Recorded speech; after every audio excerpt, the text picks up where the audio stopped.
de Antonio Dalmaceto, Primer amor. En aquellos tiempos todavía no odiaba a nada ni a nadie. Tenía 12 años y estaba enamorado. Meses atrás, no muchos, había cruzado el océano en un barco de emigrantes. Había visto llorar a hombres rudos mientras mirábamos esfumarse la costa en los vapores del mediodía. Había llorado a mi vez y me había escapado de popa a proa para ponerme a soñar con América. Miraba el horizonte y fantaseaba acerca de llanuras, caballos impetuosos, espuelas de plata y sombreros de ala ancha. Lo que me esperaba al cabo de la travesía fue un puerto como todos, hierro y óxido, anchas avenidas empedradas, bandadas de palomas y más allá de las palomas, una ciudad como un muro. Después vino el tren lento a través de los campos invernales, estaciones vacías, campanazos que anunciaban las partidas y estremecían el silencio y, finalmente, el pueblo. Nada de sombreros de ala ancha. Lo primero fue cambiar los pantalones cortos por unos mamelucos, los zapatos por alpargatas. Me enseñaron el recorrido de la clientela, me dieron una bicicleta y me pusieron a repartir carne. Tuve que enfrentar el desconocimiento del idioma y soportar las burlas de los pibes, en las que, por lo menos al principio, no alcanzaba a distinguir más que la palabra gringo. De todos modos no me quedaba quieto y cuando tenía uno a mano me le tiraba encima. Pero no había demasiada convicción en esas peleas. Y en los baldíos, en las calles de tierra, lo único que dejamos fueron algunos botones. Lo cierto es que ahora pedaleaba de mañana, pedaleaba de tarde y estaba enamorado. Ella se llamaba Renata, usaba trenzas, tenía los ojos pardos y vivía en una gran casa con una chapa de bronce en la puerta donde yo tocaba timbre cada día para entregar el pedido. La amaba porque era hermosa, porque era la hija del doctor y porque era malvada. Por lo menos eso comentaban entre ellas algunas clientas cuyas hijas eran sus compañeras en el colegio de monjas.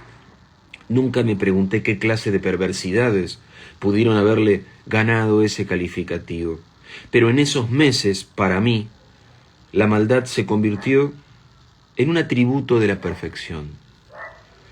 El domingo en que la vi por primera vez, Renata cruzaba la plaza con unas amigas. Venían de misa. Ella caminaba en el centro del grupo, la cabeza erguida como un líder. Hablaba muy seria y las demás alborotadas alrededor.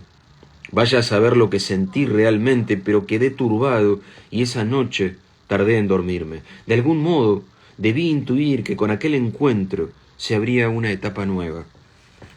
Hasta ese momento me había estado asomando al pueblo y sus calles como sobre un pozo sin fondo donde no había respuestas, ni siquiera preguntas, solo estupor y una calma de agua estancada. Recuerdo los amaneceres escarchados, la quietud del río, las noches sin vida, aquellos dos caballos tristes y pacientes bajo la lluvia en el terreno cercado por alambres de púas.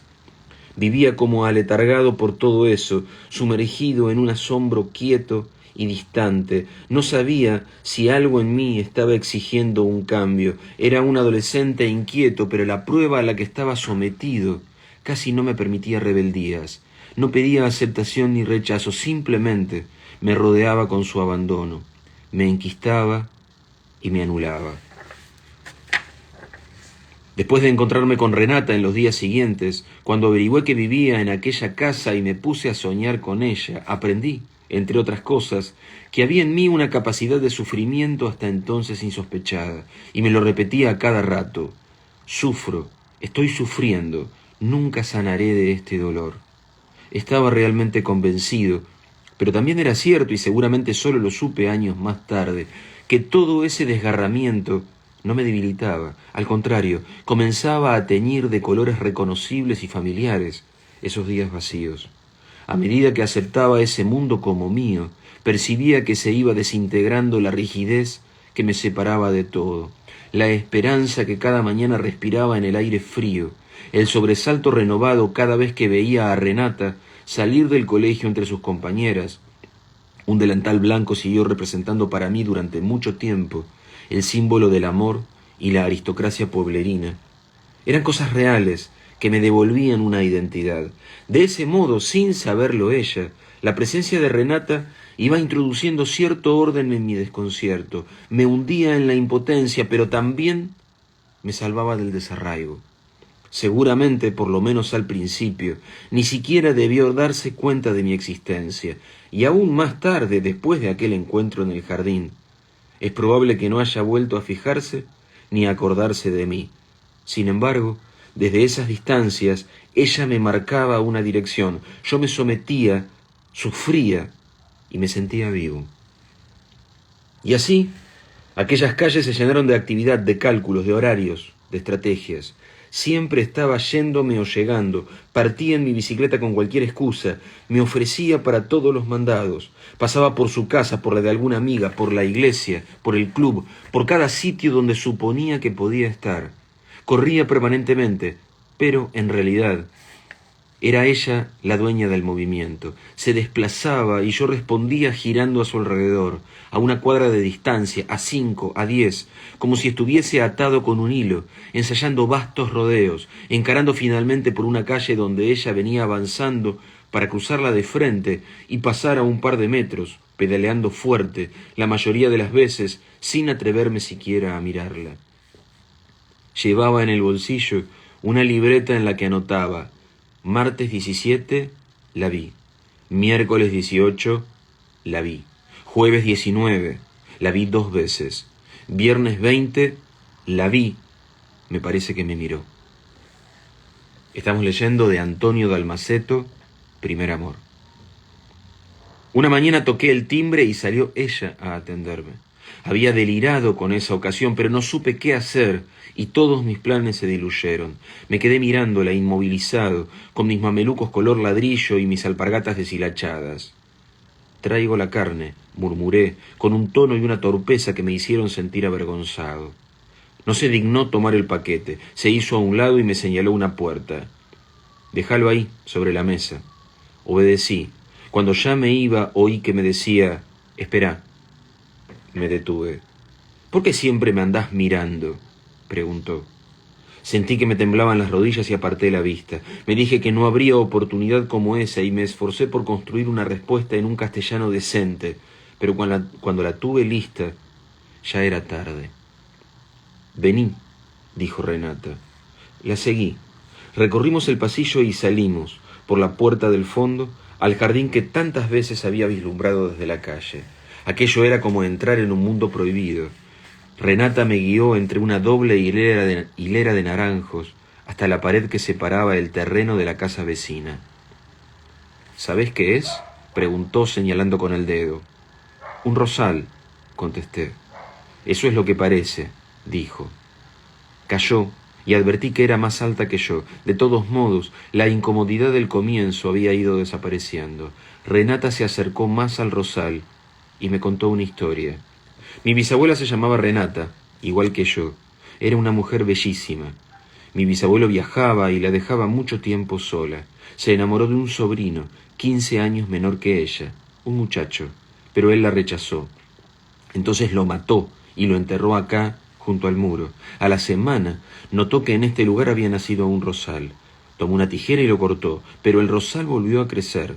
Lo cortó, y así muchas veces, hasta que un día, mientras trataba de arrancarlo, se pinchó un dedo con una espina y quedó embarazada. Cuando dio a luz, advirtió que el chico era el sobrino al que había asesinado. Entonces pensó matarlo otra vez, aunque finalmente decidió criarlo. El chico no paraba nunca de mamar, jamás estaba satisfecho. Acabó con su leche y comenzó a chuparle la sangre. Mi bisabuela se fue debilitando y al tiempo murió. Mientras hablaba, Renata no había dejado de mirarme. Calló y advertí el chillido de los pájaros. «Dame la mano», dijo ella. Estiré el brazo, me arrastró suavemente, acercó mi mano al rosal y me hizo pinchar con una espina.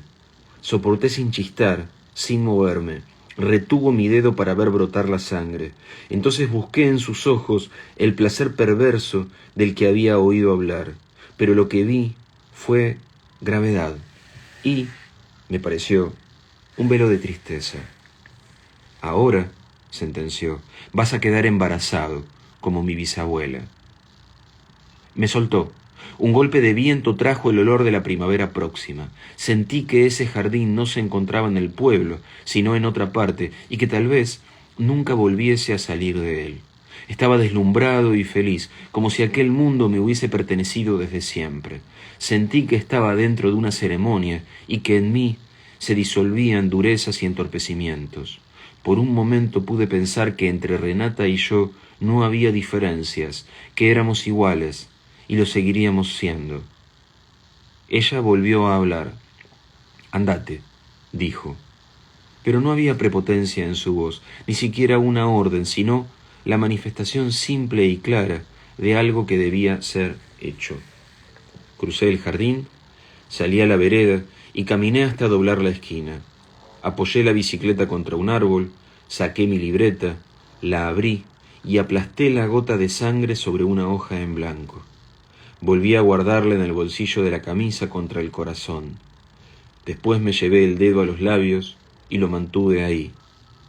Monté y pedaleé calle abajo, hacia el horizonte quieto y abierto que se divisaba más allá de las casas. De Antonio Dalmaceto, Primer amor.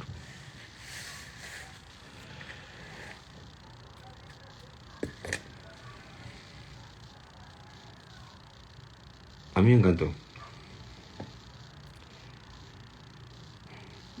A veces, en la narrativa, lo que más nos atrapa es la historia, es una trama, una sucesión de hechos que toman un personaje en un lugar y lo llevan hasta otro lugar. Es una trama.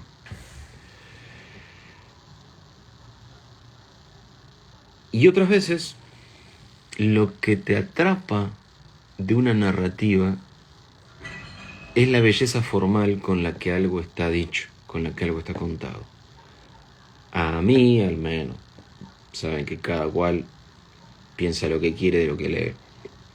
A mí, de este cuento, me cautiva sobre todo eso último, la belleza con la que están dichas las cosas. ¿Por qué digo esto?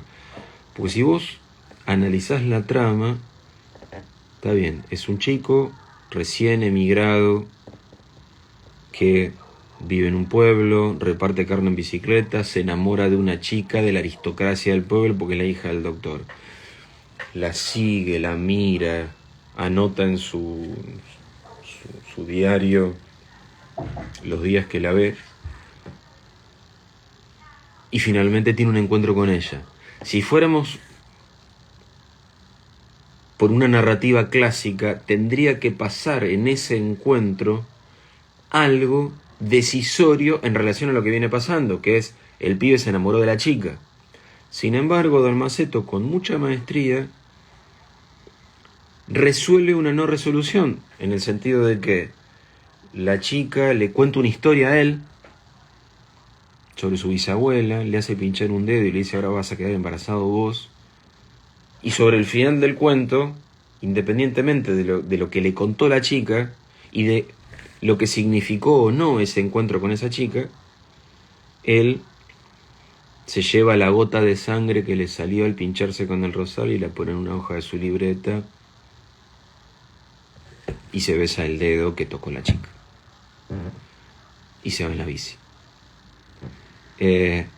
Por eso les digo que me da la sensación de que la belleza de un mundo y de la descripción de los sentimientos de ese chico está muy por encima de lo que pase con Renata o lo que no pase con Renata. Hablando de belleza formal,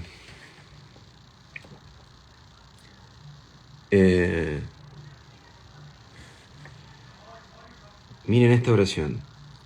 Meses atrás, no muchos, había cruzado el océano en un barco de emigrantes. Había visto llorar a hombres rudos mientras mirábamos esfumarse la costa en los vapores del mediodía. Había llorado a mi vez y me había escapado de popa a proa para ponerme a soñar con América. Es una sola oración. La belleza con la que está contando el desarraigo de un conjunto de migrantes es fantástica.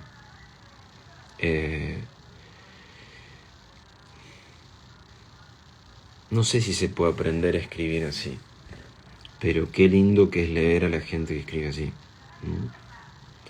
Es muy bueno. El tema del desarraigo es muy fuerte en Dalmaceto. Yo les dije, te iba a mostrar. Espero que se vea al derecho, y no, si no se ve al derecho, La tierra incomparable. Es una novela.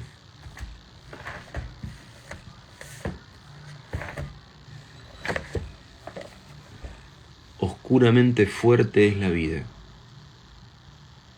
Las dos tienen que ver con este tema del desarraigo.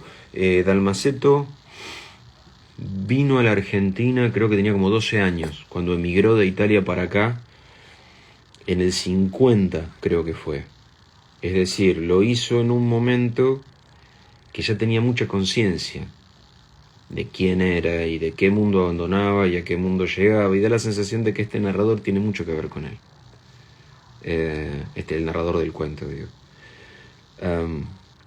Su visión del desarraigo es excelente. Y otras dos novelas que me gustan mucho, que no tienen nada que ver en esto del desarraigo, estas van por otro lado. Hay unos tipos abajo y siempre es difícil volver a casa. De las dos hay versión cinematográfica. De estas dos. De las otras creo que no. Se los recomiendo, Dalmaceto. Se los recomiendo. Y